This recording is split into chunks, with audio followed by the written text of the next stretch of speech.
क्या कह रहे हो? मुस्लिम जो कंट्री हैं, जैसे फाउंडन कंट्री हैं जो, उनमें तो लॉ होगा उनका अलग सर। हाँ, कई देशों ने बना रखा है, पाकिस्तान ने बना रखा है।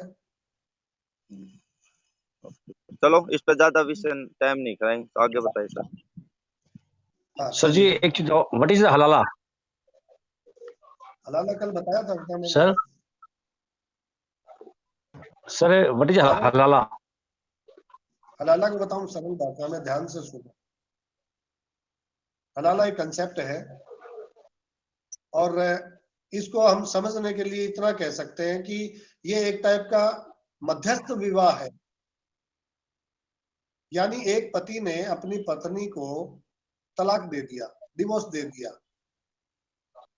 अब वो उसी पत्नी से दोबारा निकाह करना चाहता है,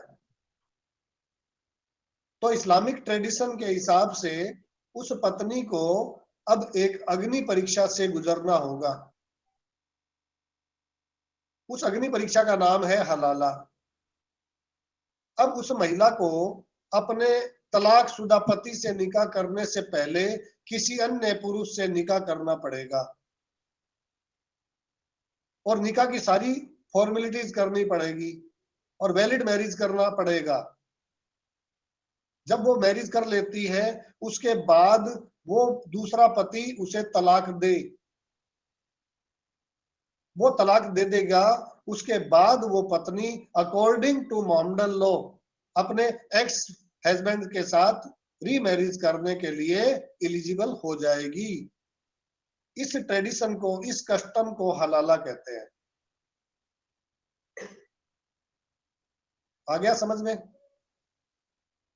यस सर। और कोई क्वेश्चन? नहीं, अगला मैं मैरिज के प्रकार पर जा रहा हूं। एक प्रकार और रह गया हमारा मैरिज का, सही, बातिल और फासिद। तीन आपने देख लिए। सुन्नी संप्रदाय में ये तीन प्रकार के विवाह है। सुन्नी सेक्ट में तीन प्रकार के मैरिज है, वैलिड, वॉइड और इरेगुलर। सुन्नी संप्रदाय जो है वो इरेगुलर मैरिज को नहीं मानता। वो कहता है कि जो फासिद विवाह में जो बातें हैं उनमें कुछ, हाँ क्या बोलिए? सुन्नी में तो सर 3 है, सिया में 2 हैं। सिया में भी 3 है। अच्छा सर। लेकिन ये जो थर्ड है ना, हाँ जी सर, ये रिप्लेस हो जाएगा। ओके, फर्स्ट और सेकंड, वैलिड और वॉइड सेम रहेंगे दोनों में। ठीक है सर। सही और बातिल मैरिज दोनों में सेम है, अंतर केवल थर्ड में है। सुन्नी में केवल फासिद है और शिया में मुता है। सर मैं वो उसी पर किसके, आता। सर एक मिनट, वो किसके पार्ट हैं सर? वो जो अति प्राचीन है, पैगंबर मोहम्मद है, ईश्वर बुद्ध, वो सर वो आपने पढ़ाया था वो प्रश्न बनता है कि मुसलमान कौन है, और इस्लाम के प्रमुख सिद्धांतों को बताइए। वो बेसिक प्रिंसिपल है सर। तो आप जो आप पूछ रहे हो, ये मुस्लिम इस्लाम के सिद्धांत है। मुस्लिम के सिद्धांत है। मुस्लिम कितने प्रकार का होता है? इस्लाम, यानी इस्लाम इस पर टिका है, इन 4 बातों पर टिका है इस्लाम। हाँ, कुरान में वो लिखा है सब। ठीक है सर, आगे होता है। चलिए आगे। ये नया सब्जेक्ट है आप लोगों के लिए, और दूसरी चीज ये है कि इसे आप ना तो समाज में या सोसाइटी में सुनते हैं, और ना कहीं आपने इसको पढ़ा है। इसलिए थोड़ा सा एक बार लगेगा आपको, लेकिन थोड़े वक्त के बाद ये आपको बहुत इजी लगेगा, बहुत सरल लगेगा। और मैंने अब तक देखा है कि इस पेपर में हिंदू बच्चों के ज्यादा नंबर आते हैं बजाय मुस्लिम स्टूडेंट्स के।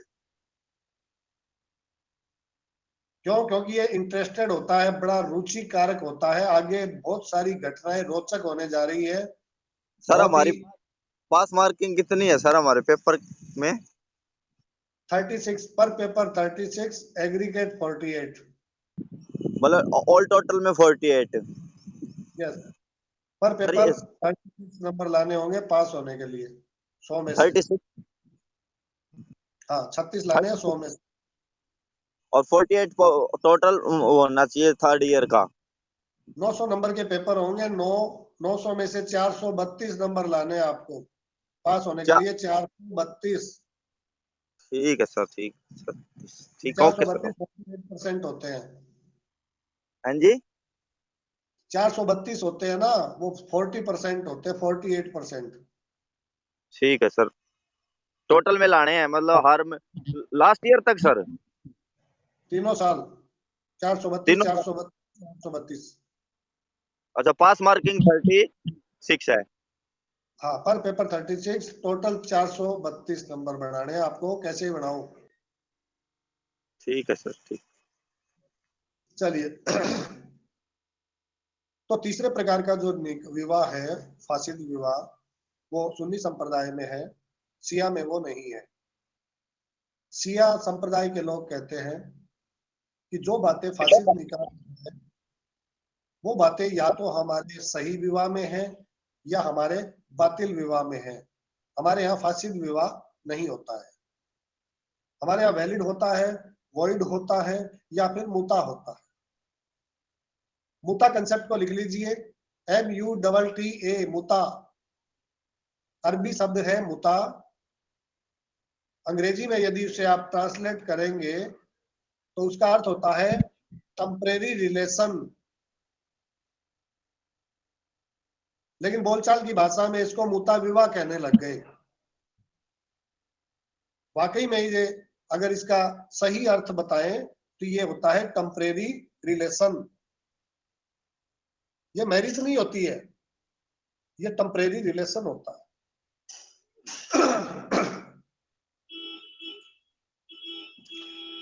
ये परीक्षा में शॉर्ट नोट में आता है 10 नंबर का मुता।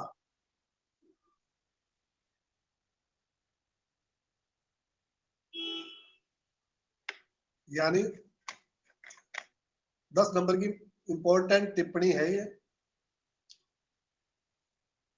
तो कई बार ऐसा क्वेश्चन आ जाता है कि एक क्वेश्चन में 3 शॉर्ट नोट आ गए, कोई 2 करो, तो 10-10 नंबर के 2 करने होते हैं, उनमें ये आएगा, इसमें फुल क्वेश्चन नहीं बनता। मुता यानी टेम्परेरी रिलेशन, ध्यान से समझ लो इसे। आपको पहले मैं ऐतिहासिक पृष्ठभूमि से अवगत करवाऊंगा कि इसकी शुरुआत कहाँ हुई और कैसे हुई, किन स्थिति में हुई। मुता संबंध यानी अस्थायी संबंध, दूसरी सदी की देन है ये।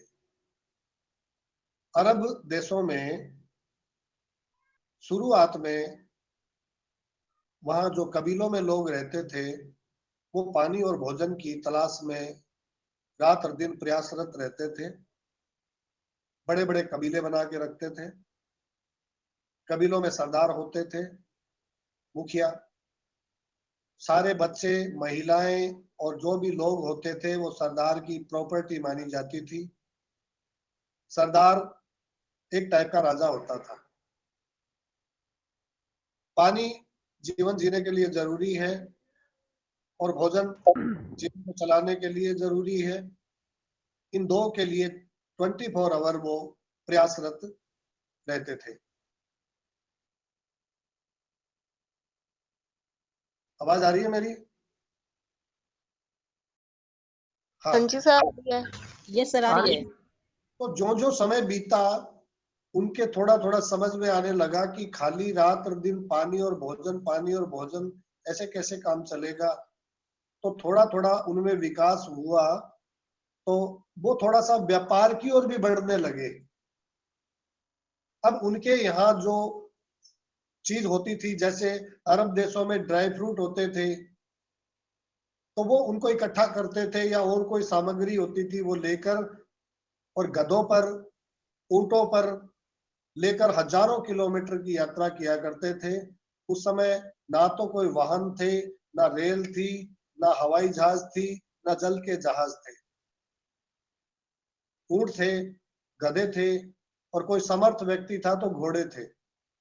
इन जानवरों पर लाद कर वो सामान ले जाते थे और दूसरे कबीलों में जाते थे, दूसरे 100 हजार किलोमीटर, 2,000 किलोमीटर, और वहां से वो नमक लेके आते थे या और कोई सामग्री लेके आते थे। कहने का मतलब ये एक्सचेंज के रूप में उनका बिजनेस होता था। तो जब आप ऊंट पे या गधों पर बैठकर यात्रा करोगे तो ऐसा तो है नहीं आप 2 दिन में 4 दिन में वहां पहुंच जाओगे, आपको महीनों लगते थे वहां पहुंचने में। आप रात दिन चलते थे तब भी 6-6 महीने, 8-8 महीने, 12-12 महीने लगते थे। और जब आप इतना लंबा समय पार कर कर वहां पहुंचते थे तो ये तो संभव नहीं है कि आप 2 दिन में वापस लौट आएंगे। हमारे यहाँ से जब लोग गल्फ कंट्री में जाते हैं, अरब देशों में जाते हैं कमाने के लिए आज भी, तो वो कम से कम 2-2 साल रहकर आते हैं, क्योंकि अगर वो 1 महीने में आएंगे तो जाने आने का खर्चा ही नहीं आएगा उनका, फिर करेंगे क्या वो जाकर, तो वहां रुकते थे। तो ऐसा ही उस जमाने में होता था, जो बच्चा 5 साल का या 8 साल का जाता था और जब लौटता था तो वो 15 साल 18 साल का वयस्क होकर आता था, 10-10 साल लग जाते थे। यहाँ पर वो अपने कबीलों में जो महिलाएं होती थी उनको छोड़कर जाते थे और कुछ पुरुषों को उनकी रखवाली के लिए, उनकी प्रोटेक्शन के लिए छोड़कर जाते थे। उन महिलाओं को, उन सिक्योरिटी में जो लोग हैं, चाहे वो महिला हो चाहे पुरुष हो, उनके आदेशों की पालना करनी होती थी, उन्हीं के संरक्षण में रहना होता था, उन्हीं के बनाए नियमों से अपने आप को चलाना होता था। वो वहां विदेश में 10-10 साल 8-8 साल व्यापार के लिए लगाते थे। 8-10 साल व्यापार के लिए लगाता था कोई व्यक्ति, तो वहां अपनी रिक्वायरमेंट पूरी करने के लिए वो एक रिलेशन बनाते थे। और ये प्रथा बनी उस जमाने में। कहते हैं ना, आवश्यकता आविष्कार की जननी है। जैसी जैसी आवश्यकता पड़ती है वैसे वैसा काम होता है। अब इतने लंबे समय तक कोई पुरुष विदेशों में रहता है तो वो पुरुष फिर क्या करेगा, फिर वो वहां या तो निकाह करेगा। अब निकाह करेगा तो कितनी करेगा, हर बार जाएगा हर बार निकाह करेगा, क्योंकि वो निकाह करके पत्नी को ले आएगा, फिर जाएगा तो उसको छोड़ के जाएगा, तो क्या हर बार वो नई पत्नी लाएगा। तो इसलिए वहां एक ट्रेडिशन चला, एक परंपरा चली, और वो थी टेम्परेरी मैरिज की। मुता टेम्परेरी चली, जिसको सिया संप्रदाय के अथला असारिया शाखा ने मान्यता दी और कहा कि ये मान्य संबंध रहेगा, ये इलीगल नहीं होगा, ये मान्य होगा, लेकिन ये निकाह नहीं होगा। क्यों? अभी सामने आएगा कि ये निकाह क्यों नहीं है। तो वहां वो संबंध बनाते थे, वहां कंसेंट से संबंध बनता था, दोनों की सहमति होती थी, पुरुष की और महिला की। बदले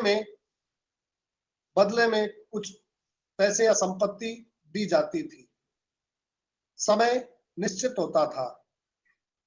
ऐसे संबंध को मुता संबंध कहते थे और धीरे धीरे ये चलन में आ गया और फिर इतना चलन में आया कि वहां लोग घूमने के लिए भी जाते थे, वो भी मुता संबंध करने लग गए। जानकारी के लिए बता दूं, भारत में मुता रिलेशन को कोई मान्यता नहीं है और भारत में इसका एक भी एग्जाम्पल भी नहीं है। भारत के सिया इसको नहीं अपनाते हैं क्योंकि बहुसंख्यक साथ रहते हैं। हाँ जी, हेलो सर, ये मुत्ता क्या हाँ, होता है? मुत्ता विवाह मुता टेम्परेरी होता है अस्थायी टेम्परेरी संबंध, अच्छा। जिसमें समय निश्चित होता है। वही बता रहा हूँ बेटा मैं। अभी आए हो क्या आप? हाँ जी। हाँ, जब भी आपको नहीं पता, वही बता रहा हूं मैं। मुता का मतलब होता है टेम्परेरी, अस्थायी। और मैं उसका कारण बता रहा था कि इसकी आवश्यकता क्यों पड़ी। क्योंकि अरब के लोग विदेशों में जाते थे बरसों तक कमाने के लिए, बरसों तक वहां रहते थे। उस समय आज की तरह एरोप्लेन नहीं है कि आप बैठे 5-4 घंटों में और आप दुबई से यहाँ आ गए। 8-8, 10-10 साल लग जाते थे। 8-10 साल जब वो वहां रहते थे तो अपनी रिक्वायरमेंट की पूर्ति के लिए वो वहां टेम्परेरी रिलेशन बनाते थे, जिसको इस्लाम ने मान्यता दी। लेकिन सुन्नी संप्रदाय ने इसको मान्यता नहीं दी, केवल शियाओं में मुता है। अब मुता में क्या क्या होता है उसको ध्यान से समझिएगा। सबसे पहले शर्त होती है 2 पक्षकार होने चाहिए, एक मेल और एक फीमेल। दोनों वयस्क होने चाहिए, यानी दोनों की उम्र 15 से कम नहीं होनी चाहिए। निकाह 15 से कम हो सकता है, क्योंकि निकाह में 15 से कम जो भी बच्चा है उसकी तरफ से कंसेंट उनके गार्जियन दे देते हैं, लेकिन मुता में गार्जियन की कंसेंट यानी सहमति नहीं चलेगी। दूसरी बात, मुता में जो लड़की है वो मुसलमान होनी चाहिए या किताबिया हो सकती है, लेकिन वो इनके अलावा और किसी धर्म की नहीं हो सकती। निकाह हिंदू से भी किया जा सकता है, लेकिन मुता हिंदू लड़की से नहीं किया जा सकता, ये स्पष्ट वर्जित है। किताबिया का मतलब ऐसा धर्म जो किताब पर आधारित है, जैसे ईसाई धर्म है, जैसे यहूदी है, ये किताब, जैसे पारसी है, ये किताब पर आधारित धर्म है। इनकी लड़की के साथ मुता संबंध बनाए जा सकते हैं। तो 2 शर्तें हो गई। तीसरी शर्त जो मैंडेटरी है, इसमें समय निश्चित होना चाहिए। समय कितना होगा इसका कोई क्राइटेरिया नहीं है। ये 1 घंटे से लेकर ये 10 साल, 15 साल, 20 साल, 50 साल, 100 साल, कितना भी हो सकता है। ये आपस में तय करेंगे, दोनों मिलकर तय करेंगे समय को। उसके बाद चौथी मैंडेटरी शर्त, इसमें मेहर जो बोलते हैं, जो कंसीडरेशन है, प्रतिफल है, वो उसी समय तय कर लिया जाता है जब टेम्परेरी रिलेशन की बात होती है। ये पहले या बाद में नहीं होता निकाह की तरह।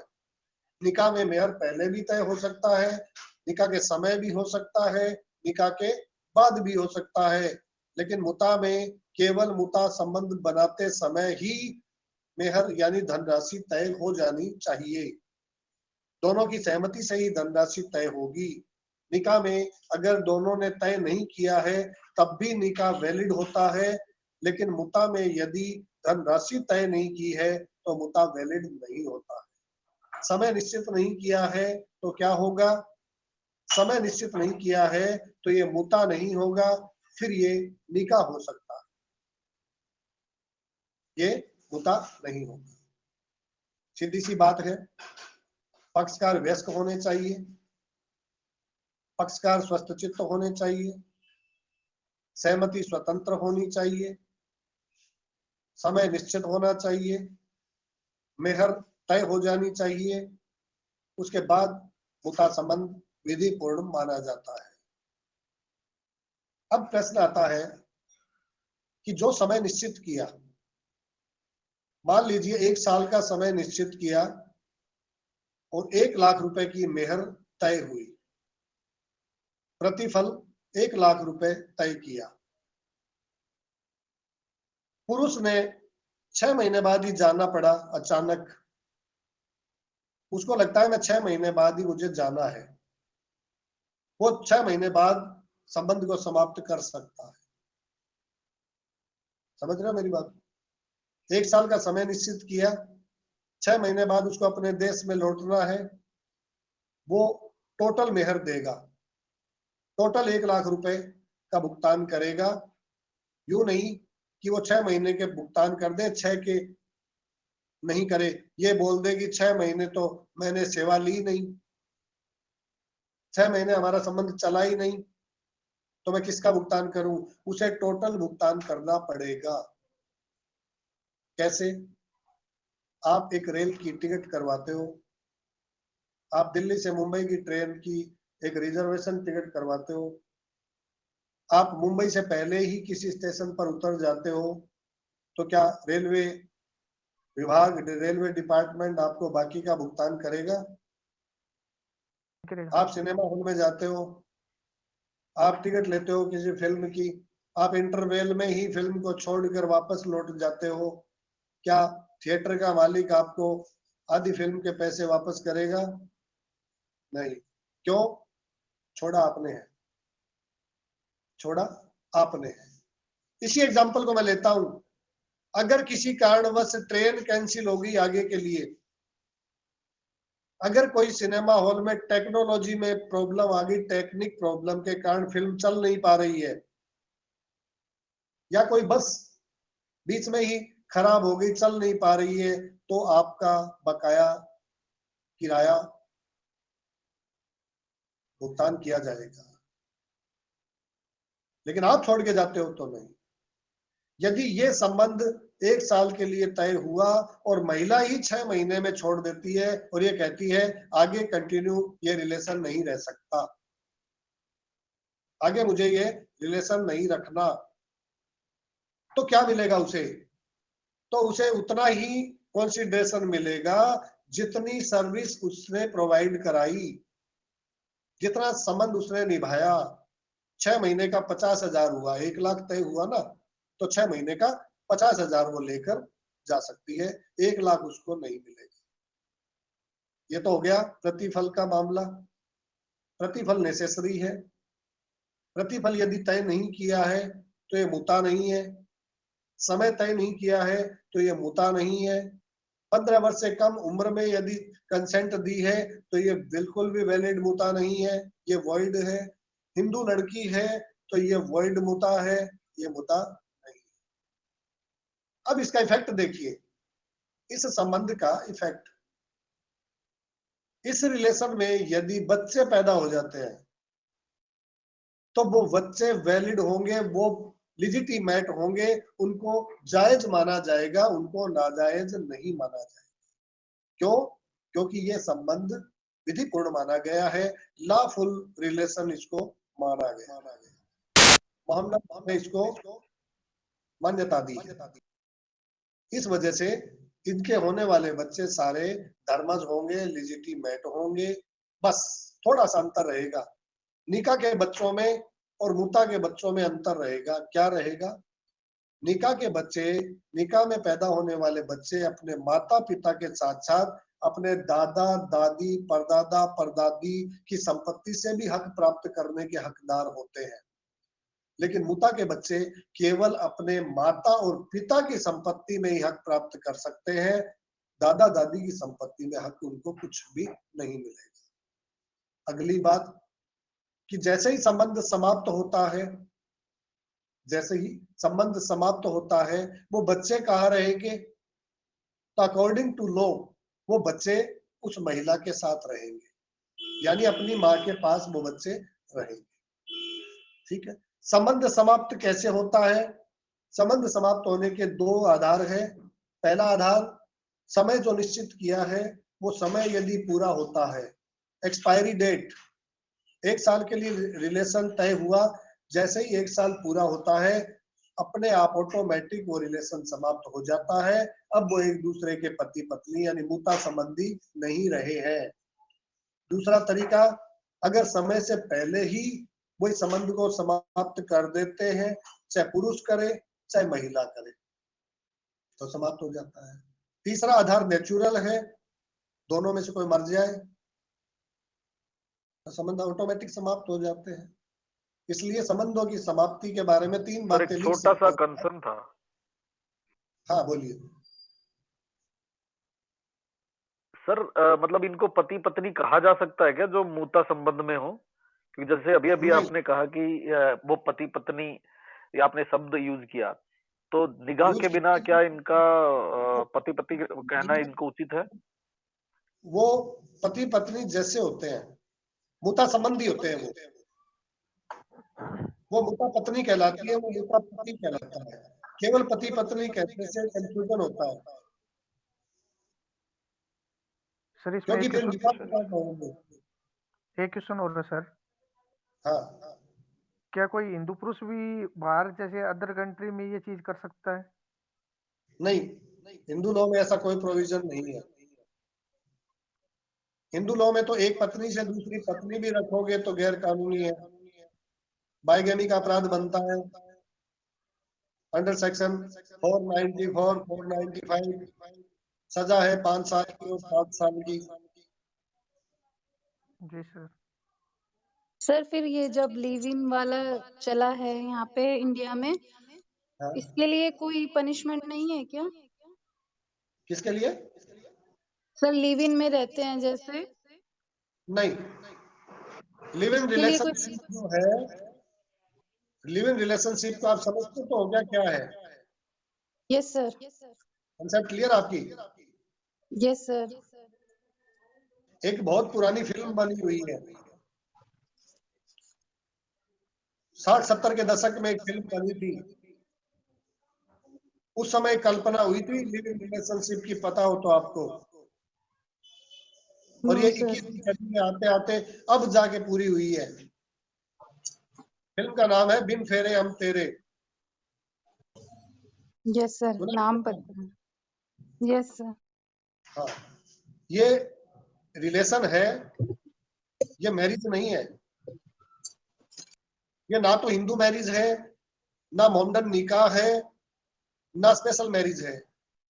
ये कोई मैरिज नहीं है, ये एक प्रकार का एग्रीमेंट है, एक प्रकार का कॉन्ट्रैक्ट है। इसके लिए सर मस्ट इसमें है कि पहली शर्त ये है कि दोनों बालिग होने चाहिए। सर नाबालिग ये नहीं रह सकते। सर ये लॉ में मतलब कि इसके लिए कोई पनिशमेंट या कुछ नहीं है, लॉ नहीं है इसके लिए? नहीं, इसके लिए पनिशमेंट नहीं है कोई भी। ये भारत में भी ओके वैलिड सर। हो चुका है।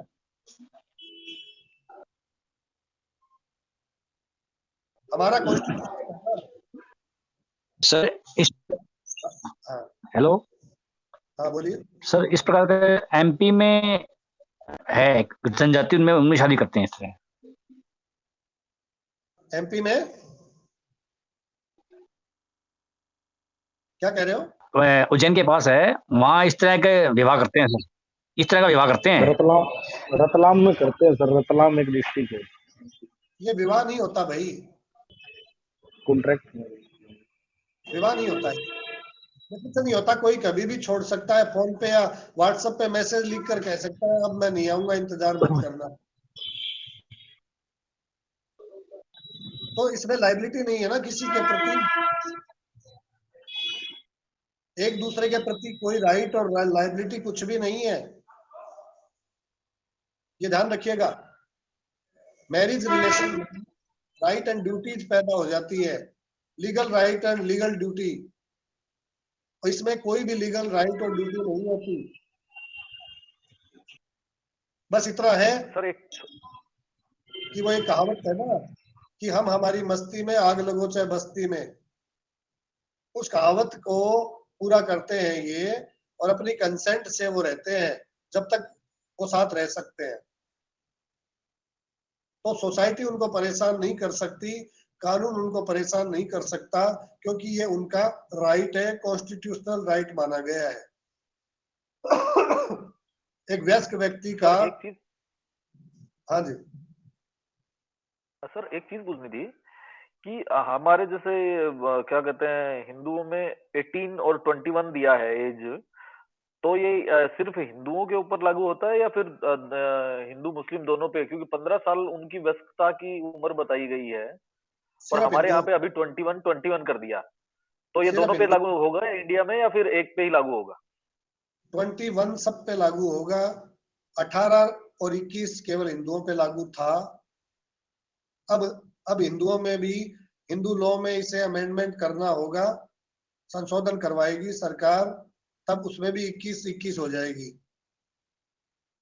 18 की जगह 21 हो जाएगा। तो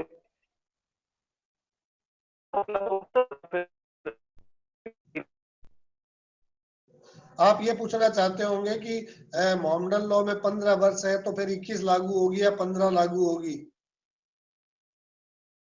यही है ना आपका सवाल? हाँ जी, बिल्कुल बिल्कुल यही पूछा। देखो एक चीज ध्यान से समझ लो, हमेशा याद रखना इस चीज को, 2 प्रकार के कानून होते हैं, एक कॉमन लॉ, एक स्पेशल लॉ, एक साधारण विधि और एक विशेष विधि। जब साधारण विधि और विशेष विधि के बीच में डिस्प्यूट हो जाए, साधारण विधि और विशेष विधि के अंदर यदि कोई विवाद पैदा हो जाता है तो विशेष विधि को प्रायोरिटी दी जाती है, ना कि साधारण को। और अब जो भारत सरकार 21 ईयर करने जा रही है, कर चुकी, वो स्पेशल लॉ होगा। और यदि वो स्पेशल लॉ इनको छूट देता है, अगर वो स्पेशल लॉ बोलता है कि मोहम्मडन लॉ पर इस लॉ का कोई प्रभाव नहीं होगा, तो 15 रहेगी। और अगर वो स्पेशल लॉ कहता है ऑल ओवर इंडिया के सिटीजन के ऊपर ये एप्लीकेबल होगा, तो फिर 21 होगी। आ गया मेरा जवाब? और अगर उस एक्ट में ये नहीं लिखा कि ये मोहम्मडन लॉ पर लागू नहीं होगा, तो भी 21 वर्ष होगी, याद रखना। क्योंकि सामान्य विधि और विशेष विधि के मध्य यदि विवाद होता है तो विशेष विधि की बात को माना जाता है, ना कि सामान्य विधि। और मोहम्मडन लॉ सामान्य विधि है जिसमें 15 वर्ष की आयु है। और कोई प्रश्न?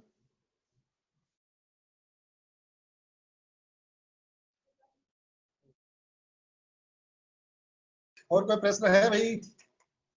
लिव इन रिलेशनशिप को दिल्ली लिव इन रिलेशनशिप को दिल्ली हाई कोर्ट ने वैलिड डिक्लेयर कर दिया। हेलो, वो वैलिड है। सर कोई मैरिड पर्सन भी लिव इन रिलेशनशिप में रह सकता है?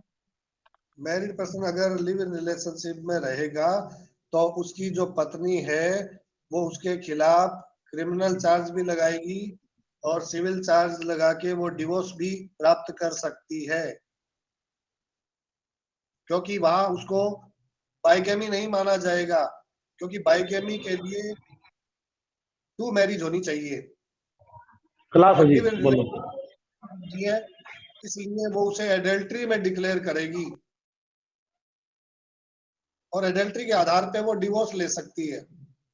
सर अगर पत्नी ऐसा करे तो पति भी कर सकता है ना? पति भी डिवोर्स ले सकता है। हाँ, मतलब पत्नी किसी के साथ रहने लग जाए तो वो भी तो सेम होगा दोनों के लिए। हाँ, वो उसके खिलाफ एडल्ट्री का चार्ज नहीं लगा सकता, वो केवल डिवोर्स ले सकता है। हाँ, वो तलाक ले ले उससे। ये नहीं है कि महिला इज फर्स्ट, मतलब वो ही कर सकती है, वो नहीं कर सकता। बिल्कुल, महिला को एडल्ट्री में आरोपित नहीं माना जाता हिंदुस्तान में। और इसको माना जाता है जेंट्स को माना जाता है क्योंकि रेशियो ज्यादा है पुरुषों का, पुरुष एडल्ट्री ज्यादा करते हैं इसलिए। ठीक है सर, ठीक। और कोई प्रश्न? लिव इन रिलेशनशिप का जो टॉपिक आया है उसमें मैं थोड़ी सी बात बताना चाहूंगा आपको, और ये मेरे व्यक्तिगत विचार है। इनका कानून से कोई लेना देना हो सकता भी है, नहीं भी हो सकता, लेकिन इसका यथार्थता और वास्तविकता से जरूर संबंध है। इस रिलेशनशिप का परिणाम बड़ा भयावह है। नैतिकता का पतन तो ये करती ही है। आपको मानसिक तनाव, स्ट्रेस और इसके अलावा जान का जोखिम का खतरा हमेशा बना रहता है। आप क्षणिक सुख की प्राप्ति के लिए अपना एक सुंदर जीवन को नष्ट कर सकते हो। आप समाज से दूर नहीं हो सकते मनुष्य एक सामाजिक प्राणी है। कितना ही कहो कि हमें कोई लेना देना नहीं है समाज से, लेकिन अंत तो गत्वा आपको समाज में ही जाना होगा। जब आप निर्बल हो जाएंगे, अक्षम हो जाएंगे, शारीरिक रूप से बहुत कमजोर हो जाएंगे, उस हालात में आपके पास केवल समाज सहारा होता है, अन्य कोई भी सहारा आपके पास नहीं होता है। अगर आपने युवा अवस्था में इस तरीके के कदम उठाए हैं तो समाज आपको कभी भी स्वीकार नहीं करेगा और आप इसी संसार में, इसी देश में अपने आप को पूर्ण रूप से अकेला महसूस करते हुए जीवन यापन करेंगे और जो आपके लिए बहुत ही वेदनापूर्ण, दयनीय और दंशदायक होगा। ये इसका परिणाम होगा और कुछ नहीं। इससे बेहतर है कि आप एक विधि पूर्ण विवाह करिए, जिससे आप पसंद करते हो, जिसको आप चाहते हो, उसे पूर्ण रूप से कानूनन विवाह करके उसके साथ जीवन यापन करिए। ऐसे संबंधों का अंत बहुत खराब है। आज अमेरिका को ले लीजिए, आज यूके को ले लीजिए, जितने भी यूरोप कंट्री है उसमें सबसे ज्यादा स्ट्रेस है, सबसे ज्यादा सुसाइड के केसेस हैं, सबसे ज्यादा अपराध के केसेस बढ़ते जा रहे हैं। इस मैटर को लेकर आदमी अपना मानसिक संतुलन सबसे ज्यादा उस देश के लोग खो रहे हैं। हमारे यहाँ तो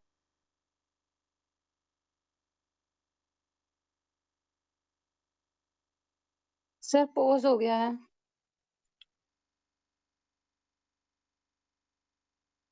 sir voice is not coming. हमारे यहाँ महिलाएं ऐसी भी है जिनके पति शादी के 2 दिन 4 दिन बाद ही एक्सपायर हो जाते हैं, फिर भी पूरा जीवन यापन करती है और मानसिक संतुलन उनका मजबूत रहता है, खो नहीं पाती। वहाँ 15-15, 18-18 साल के बच्चे स्ट्रेस से ग्रसित है, मानसिक तनाव से ग्रसित है। वहाँ सबसे ज्यादा मानसिक तनाव के जो ये साइकोलॉजिकल जो डॉक्टर है, साइकेट्रिस्ट, ये ज्यादा पैसे कमा रहे हैं। वहाँ हर तीसरे बच्चे को तनाव है, ये स्थिति है। हमारे यहाँ बच्चे जानते नहीं 20 साल तक की उम्र तक तनाव क्या होता है। सर हाँ जी सर, ये जैसे ये लिव इन है, ये एक तरह की सामाजिक कुरीति मानी जाएगी और है भी आजकल के बच्चों को समझाना और करना। तो सर इसके लिए कानून कैसे बना सकते हैं कि ये इलीगल करा जाए? हर चीज को आप कानून से ठीक नहीं कर सकते। इसके लिए हमारी शिक्षा पद्धति को बदलना चाहिए, उसमें सुधार करना चाहिए। हमारी जो संस्कृति है उसके बारे में अवगत कराना चाहिए आज की युवा पीढ़ी को, क्योंकि वो सब लोग विदेशी जो पाश्चात्य विकृति है। Yes sir, yes sir.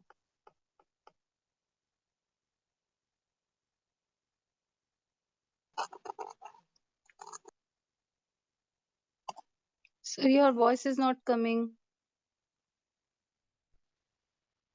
हर बात कानून नहीं बन सकता। कानून में प्रतिबंधित होने से क्या होता है? कानून तो धूम्रपान निषेध भी है, बीड़ी सिगरेट हुक्का सब पी रहे हैं। बट सर ओपनली नहीं होता ना, जैसे अब ये क्या हुआ, लीगल मान लिया, कानून ने इसको अनुमति दे दी, तो आजकल की जनरेशन में सर ये इसका डर ही नहीं है। अगर एक लॉ बन जाए तो सर फिर कम से कम कुछ % तो ये कमी हो सकता है ना। बेटा ये लॉ तब बनता है जब अच्छे संस्कृति वाले, अच्छे आचरण वाले, शिक्षित लोग राजनीति में उतरेंगे और उनको आप और हम विजयी बना के लोकसभा में और राज्यसभा में और विधानसभा में भेजेंगे, तब वो हमारी संस्कृति को देखेंगे। अब वहां जा रहे हैं आवारा किस्म के माफिया लोग।